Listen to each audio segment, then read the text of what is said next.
they snuck that. They snuck that in there. Well, this is close enough, don't you think?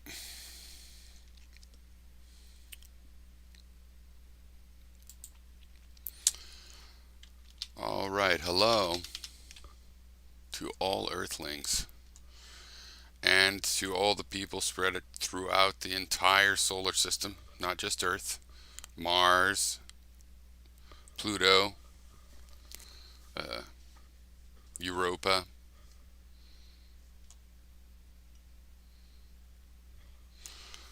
I'm Piro. And the premise is that I'm broadcasting from a code laboratory, uh, possibly located in the stratosphere, or possibly just rebroadcasting via a stratospheric broadcast platform, which is the Mad Coder WCAM broadcasting, as we all know worldwide. It's just a metaphor, really. Uh oh. New headset, or not a new headset, but move the headset over. The other headset's working fine, but it's got foam problems. So here is what we're going to do. We're going to talk about, well, I'm going to talk about it. Um, Enemies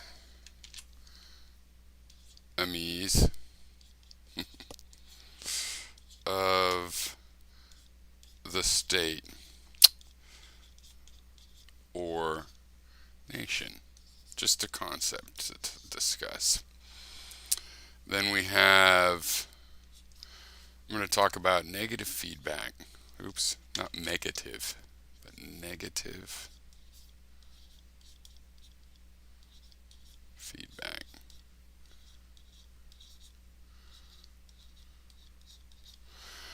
And shortly on group thought, this will be my attempt to get some feedback uh, on some recent ideas. And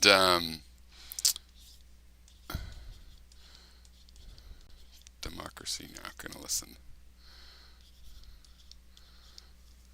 to that. Maybe sped up. Let me see here. How many minutes is the headlines? That's pretty good.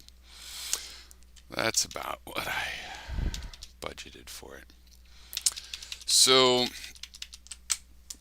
all right, enemies of the state or nation. Now, this is a really harsh term, and I've never really liked it, or wanted to think about it, or thought of people that way. Now, a nation has enemies, a state certainly has enemies, but we're in a modern era. Democracy is about, like, societal organizational introspection, where you vote on what to try next and you try to get better and better systems and things. When things work, you stick with them. If not, then you don't.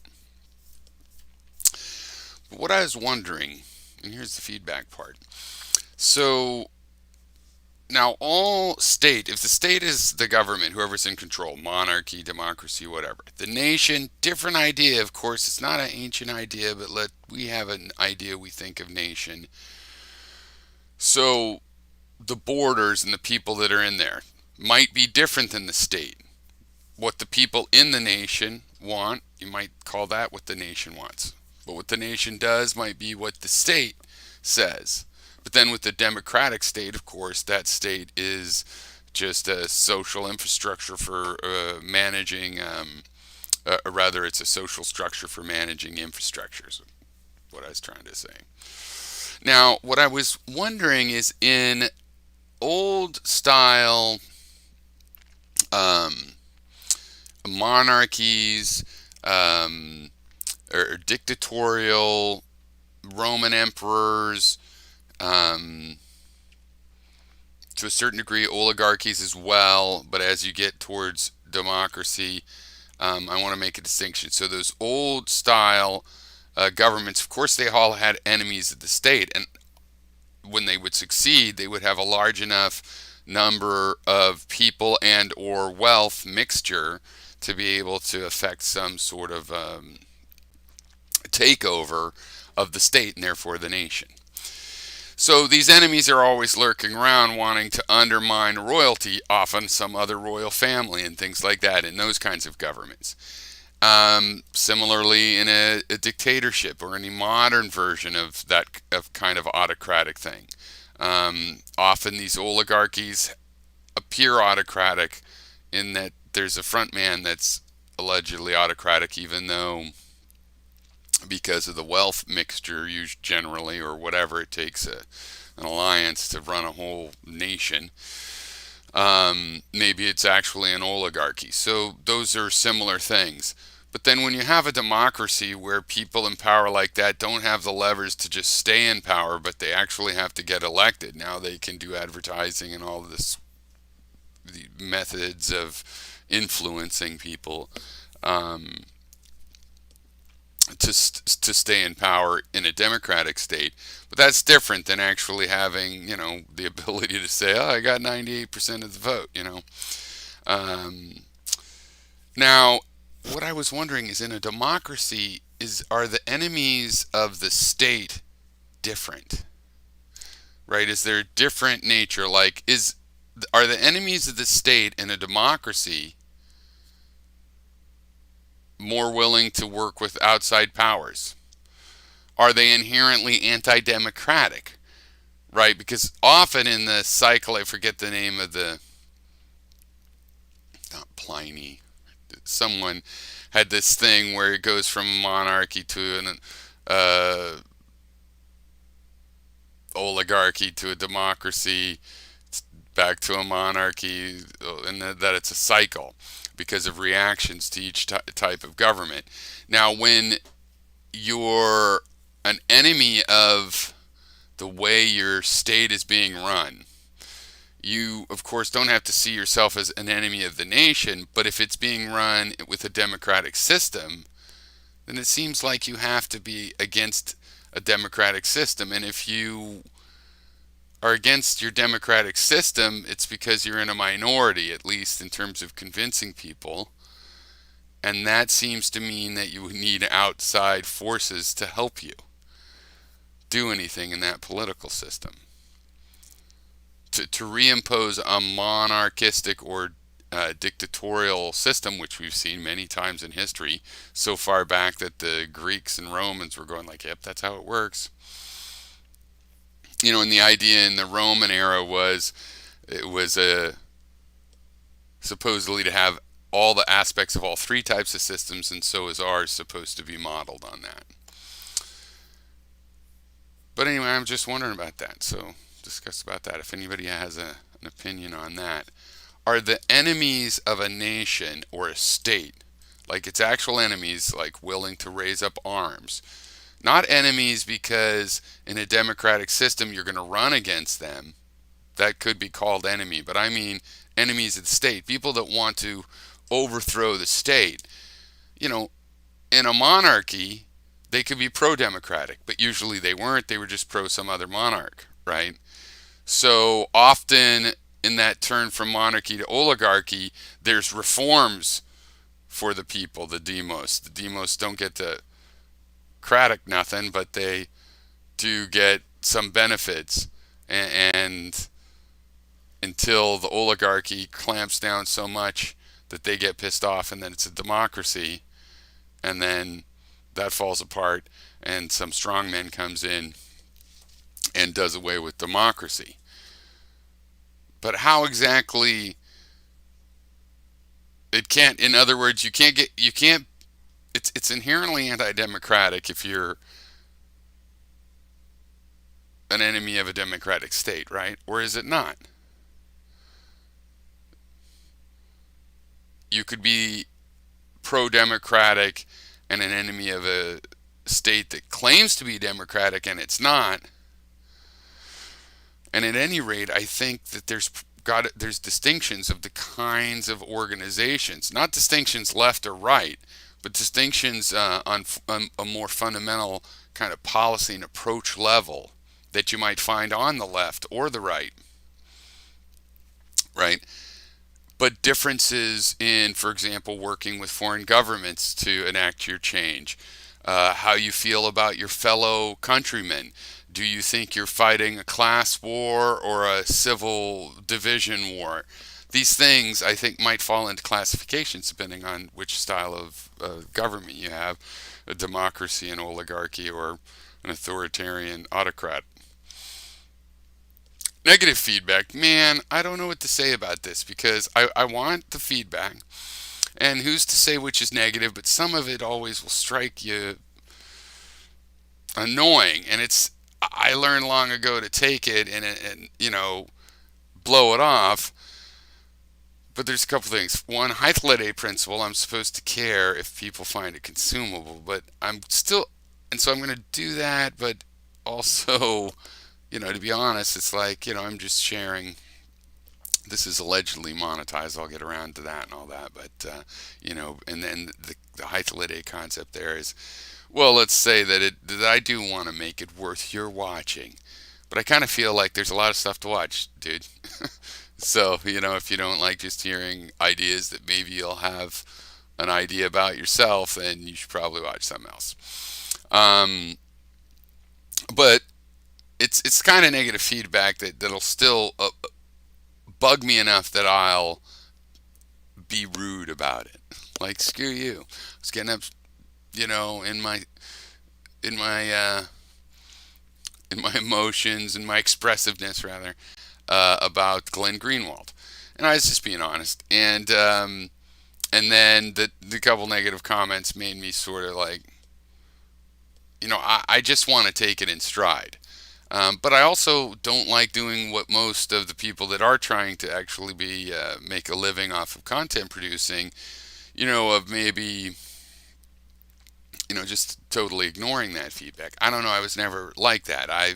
When we did the streams regularly on Google Hangouts, we talked about a broad spectrum of both sides, including extremities. If somebody would represent their opinion, then they get a seat at the table. That's the way I like to do it. So negative feedback, that's okay. We'll work it out, right? Oops, it's got that mode. See, it gets confused. The pen. Can I turn the eraser or something? Sometimes that worked. Then you gotta Control Z. Okay, wait. X that back. This is fucked up again. Is it because I come on the side?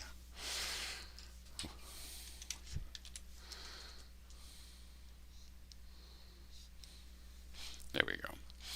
Now, group thought. Okay, just a little consideration here. When I was younger, I came up with like a kid. I came up with a theory of group thought, and the concept was that a human mind is like a computer, not like a computer that we use, but it is kind of a thinking machine, a computing machine. It computes something, and what it computes is personalities.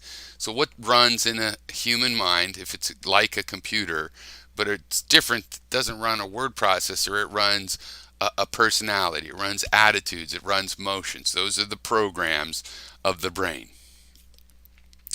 And they've proven in many experiments that, there's people that are lacking half their brain. If it didn't happen traumatically, they can have very ordinary personalities. And they've severed the brains and done experiments showing both halves of the brains don't have a good communication with each other, but they both have human personalities. Though half of the brain might not know, like written language, and is better with drawing cartoons and stuff. Okay, be that as it may, the point is a human brain runs personalities. Now, if you have a network of computers and they're running a program, they can run what's called a distributed program. And the real program is how all of those programs on each computer communicate to each other. They trade certain information and they give each other command streams rather. So a human being, if it's connected with other people, which it is through body language and all kinds of language and preparatory downloading of concepts, which are part of what concepts are basically a kind of rarefied feeling that the human brain can run. Um, when you think about a concept, you feel like it gives you a certain attitude or a feeling of personality. There's a big overlap in how the programs work. They all have various of these aspects, as well as all kinds of emotional um, parts. So anyway, since human beings communicate to other people, I figured, well, there could be a distributed program running in all of the school kids in seventh grade, Centennial, junior high, or whatever. And that would explain why individual kids behave so different than when they're in their group. When they're in their group, totally different, usually jerkier. Though sometimes some people will be on their better behavior because whatever, it molds them in. And I thought that was probably literally true into my late teens, and I was like, nah, that doesn't sound so likely. But I like science fiction, so I kept it as a science fiction idea, and I've worked with it, kept working with it, and it developed it, to make it as real, retcon it to reality. And now I'm starting to think that it's just literally real again, because people are just act weird. So I don't know what you guys think about that. And Democracy Now.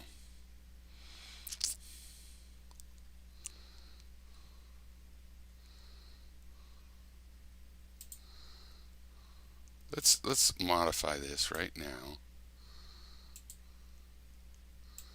So it's like this. How about that? All right, I haven't watched this, and I don't know that I am going to stop and take some quick take, because if I haven't even watched it, I'm not just like quick take. I like to just watch and go, oh, there you go. So I just have to say that's one of the feedbacks that I took to heart, and I will keep it in mind. Try not to multitask and be working on settings as a reason, unless I say so, and maybe then I'll block out even my face, and you'll just know, oh, you're watching a restream. This is Piero showing you something he watches, which, by the way, I don't necessarily endorse the things I show here. I like to keep track of a lot of stuff I don't approve of to see what the hell's going on. Better to know what's going on. But I do like Democracy Now, so got a lot of fans commenting, Democracy Now fans commenting how great it is in the world, and that's a good thing.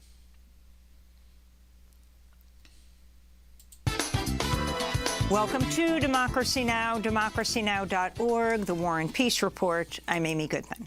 The Pentagon acknowledged Friday the U.S. drone strike that killed 10 civilians, including 7 children, in Afghanistan in the final days of the U.S. withdrawal was a tragic mistake. The Pentagon previously asserted the strike prevented an imminent threat by ISIS-K fighters, but investigations quickly revealed the victims were instead aid worker Zamari Ahmadi and his family members. It's terrible, but this kind of thing happens so often. I'm glad that they actually admitted it in the end. His family's demanding a probe into the killing. This is his brother, Ramal Ahmadi. They should accept and pay their damages. They should come to me and apologize and offer their condolences. They should pay blood money. We are innocent. They should evacuate us. In Washington, D.C., lawmakers said they would investigate the deadly strike, while activists renewed calls for an end to U.S. drone warfare. In other news from Afghanistan, most secondary classes resumed without female students, as their fate remains unclear under the new Taliban leadership, who only explicitly ordered male students to return to the classroom. Some boys refused to attend class until all students were allowed to return. Meanwhile, the new Taliban mayor of Kabul told female municipal workers not to come to work. On Sunday, women activists rallied in front of the building which used to house the Ministry of Women's Affairs in Kabul, an agency the Taliban has done away with. You cannot suppress the voice of Afghan women by keeping girls at home and restricting them. Have you ever seen this Kabul in the 60s? Wait, did it not go in?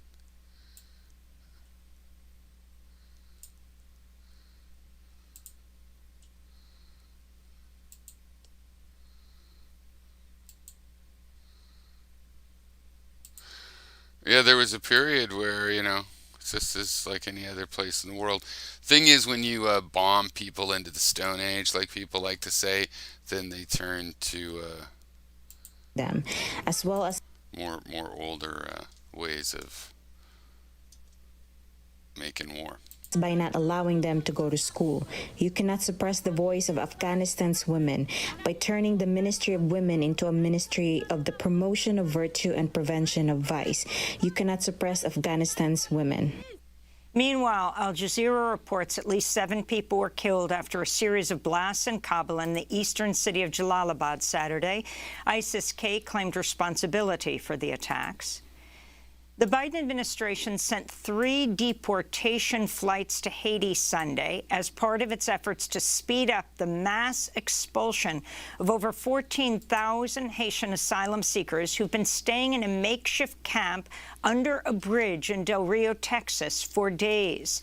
The flights each carried at least 145 asylum seekers. More flights are expected to depart in the coming days. Haitian officials have urged the U.S. to stop the deportations, warning they don't have the resources to assist the incoming asylum seekers as Haiti is still reeling from last month's catastrophic earthquake. Immigrant justice advocates blasted the Biden administration for launching what could be one of the most abrupt and largest mass deportations of asylum seekers. The thing is, I used to have more sympathy for people that are all freaked out about bringing people in. I don't so much. I have sympathy, but, I acknowledge your right to be a voter and have your own opinion on it. So it has to be dealt with like it's there. I don't get to just dictate. But we have so many jobs. And it's so hard to get workers, and especially laborers, and it's so difficult. And there are a lot of these jobs. And when those jobs get filled, it creates all kinds of other jobs for people that manage them or run the businesses that want to have them work and then need experts, because as you grow, you get more experts in jobs that people already here will also want. And it's there's humanitarian reasons to do it, but it's also just makes sense. And why? Because people are productive and they work, they do stuff. And if you don't like the way they work when you have a certain system of social services and lack thereof, then don't change that system. For migrants in decades. This is a Haitian asylum seeker in Del Rio. I don't want to be deported. If I'm deported now, I'll die in Haiti. Why? Because there's no security in Haiti. They are bandits. There's a civil war every day. Civil war with the police, with bandits, police civil war. Very complicated because there's no leadership in Haiti. There's nothing. Rights groups are also denouncing the U.S. government's ongoing attempts to block Haitian asylum seekers from applying for refuge, which is a violation of international law. We'll go to Del Rio, Texas, after headlines. In another blow for immigrant rights, the Senate parliamentarian ruled Sunday Democrats cannot create a pathway to citizenship for millions of people as part of their $3.5 trillion spending bill. Democrats were hoping to pass the measure, which could grant citizenship to immigrants with temporary protected status, or TPS, essential workers, farm workers, and those brought to the U.S. as children, by passing the package through reconciliation without Republican support. I think it could, and they should just fire this parliamentarian, but I don't actually think that's the way it should be done. They should just make a regular fucking law. But they shouldn't let the parliamentarian who works for them tell them the ultimate authority. She's not a, I think it's a she, right? It was a while ago, but anyway. The parliamentarian is not the Supreme Court of the freaking Senate or the House. Democrats say they'll keep fighting for comprehensive immigration reform. Advisors to the Food and Drug Administration recommended booster shots of the Pfizer COVID-19 vaccine for people 65 and older and those who are at high risk of developing severe infections. The recommendation is far more limited than President Biden's previously announced plan to offer boosters to anyone who'd already received 2 shots. Meanwhile, Pfizer announced their COVID vaccine is safe for children age 5 to 11 and generates a strong immune response. Pfizer hopes to receive emergency use authorization soon. So I thought some FDA people resigned because of the booster shot thing. So it's interesting they're coming out and saying no general population booster shot, which I'm happy about because I don't really want to get more shots. In California, fire crews are battling a large wildfire in the Sierra Nevada mountains that's threatening Sequoia National Park, home to the world's most massive trees. Over the weekend, firefighters wrapped protective aluminum foil blankets around old-growth sequoias, including one nicknamed General Sherman, the world's largest tree by volume. The KNP complex fire has grown to over 21,000 acres and is just 3% contained. The United Nations warns the planet's on course for a catastrophic global temperature rise of 2.7 degrees Celsius, even if nearly 200 UN member states meet their stated goals for cutting emissions. That's far beyond the 1.5-degree goal of the Paris Climate Accord and would mean a massive loss of lives and livelihoods, with whole ecosystems collapsing amidst deadly heat waves, powerful storms, and rising sea levels. On Friday, President Biden unveiled a plan by the U.S. and Europe to cut global methane emissions by 30% by the end of the decade. For our part in America, I'm working to pass historic investment and to modernize our climate-resilient infrastructure, to build a clean energy future that creates millions of jobs and ushers in new industries of the future. As part of this work, the United States is committed to reduce greenhouse gas emissions between 50 and 52% below 2005 levels by the year 2030. But it's unclear if... Man, he's so smart. And like a hero, like the best president ever. Not really. I haven't liked Biden since the 90s when I first heard of him. I think 90s, maybe late 80s. But, you know, if he triggers the cons, can't be all bad, right? Send that negative feedback in to puremcwcam.randomemail.org. Boy, I hope he actually does those programs he's claiming are going to get done. Biden's pledges will be possible given the ongoing obstruction of Democrats' infrastructure and climate plans by Republicans and conservative Democrats like Joe Manchin, chair of the Energy Panel and the largest Senate recipient of campaign donations from the oil, coal, and gas industries. Dozens of climate activists were arrested in New York City Friday as they staged peaceful actions demanding big banks stop investing in the fossil fuel industry. Activists held protests in front of the headquarters of J.P. Morgan Chase, Citibank, and Bank of America. The actions come as world leaders gather for the UN General Assembly and ahead of November's UN Climate Summit in Scotland. This is Presley Hayashida of Extinction Rebellion. I would love to see people who are actually talking about the climate crisis realistically and not making, 20-year plans, 30-year plans. We can't talk about 2050 or 2030 anymore. We have to immediately stop fossil fuel investment. France has recalled its ambassadors to the United States and Australia after the Biden administration said it would provide nuclear-powered submarine technology to Australia, subverting a French-Australian deal. It's the first time since the U.S. and France became allies in 1778 that Paris has ordered its top diplomat back to France for consultations. The White House is reportedly pushing to have President Biden call French President Emmanuel Macron in the coming days to soothe strained ties. The diplomatic row followed last week's announcement that Australia, the United Kingdom, and the U.S. are forming a new military alliance known as AUKUS.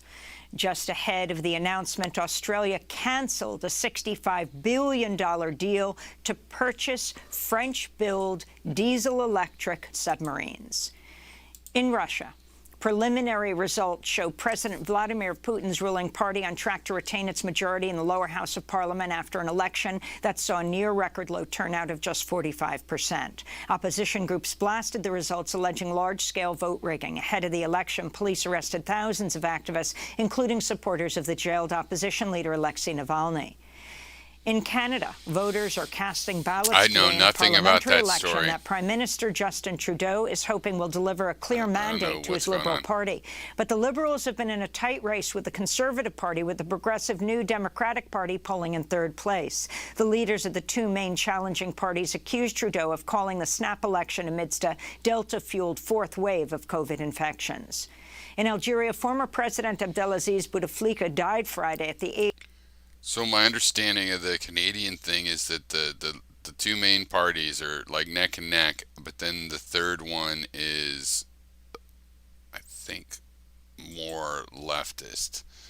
But the main liberal, centrist liberal party says they refuse to work with that other group, but they have to when they form a majority, I think.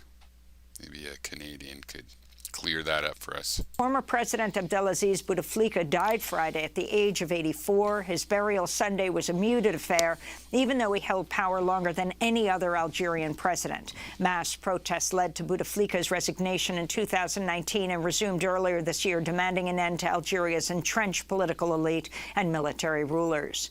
In Tunisia, protesters took to the streets in the first major demonstration since President Kais Saied ousted the prime minister and suspended parliament in July, assuming executive authority. Protesters are demanding democratic rule in Tunisia, which was the birthplace of the Arab Spring a decade ago. We followed a revolutionary path for 10 years in which there were negatives and positives, but what happened on July 25th took us back 50 years to autocracy.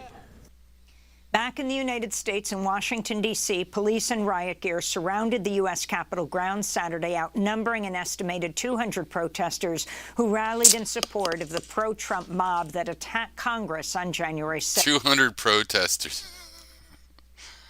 I said there might be problems. I didn't say there would be. I thought there'd be more than that. Huh. I guess because if you don't have a president using prime time to say, come over here, Trump should have gone and appeared. That would have been interesting. The so-called Justice for J6 rally failed to draw the large crowds organizers had hoped for. Ahead of the event, Cruz reinstalled a... Don't get me wrong, I'm glad he didn't. This is the best outcome. High metal fence around the Capitol. In labor news, Nabisco workers in 5 states have ended a weeks-long strike after union members overwhelmingly approved a new contract that includes a 60-cent an hour annual wage increase for the next 4 years, a $5,000 bonus for all employees, and blocks proposed cuts to workers' health care. Nabisco workers say they've been forced to work grueling 12 to 16-hour shifts during the pandemic, often including on weekends. And in New York, Governor Kathy Hochul signed the Less is More Act Friday, which ends jail time for most nonviolent parole violations, including technical violations and marijuana use. Hochul said nearly 200 people will be released from city jails under the new policy, which comes amidst mounting outrage over the crisis at Rikers. And those are some of the headlines. This is Democracy Now!, democracynow.org, the War and Peace Report. I'm Amy Goodman in New York, joined by Democracy Now! Co-host Juan Gonzalez in New Brunswick, New Jersey. Hi, Juan. Hi. All right.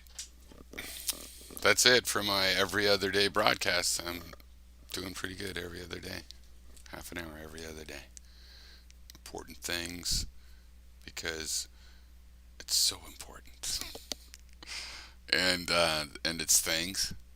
And it's just like a little wire back and forth into the world. And you are the world. How does it feel being in the world? Well, that's what you are. Oh, that's right. It has problems ending, right? Okay. We'll fade out.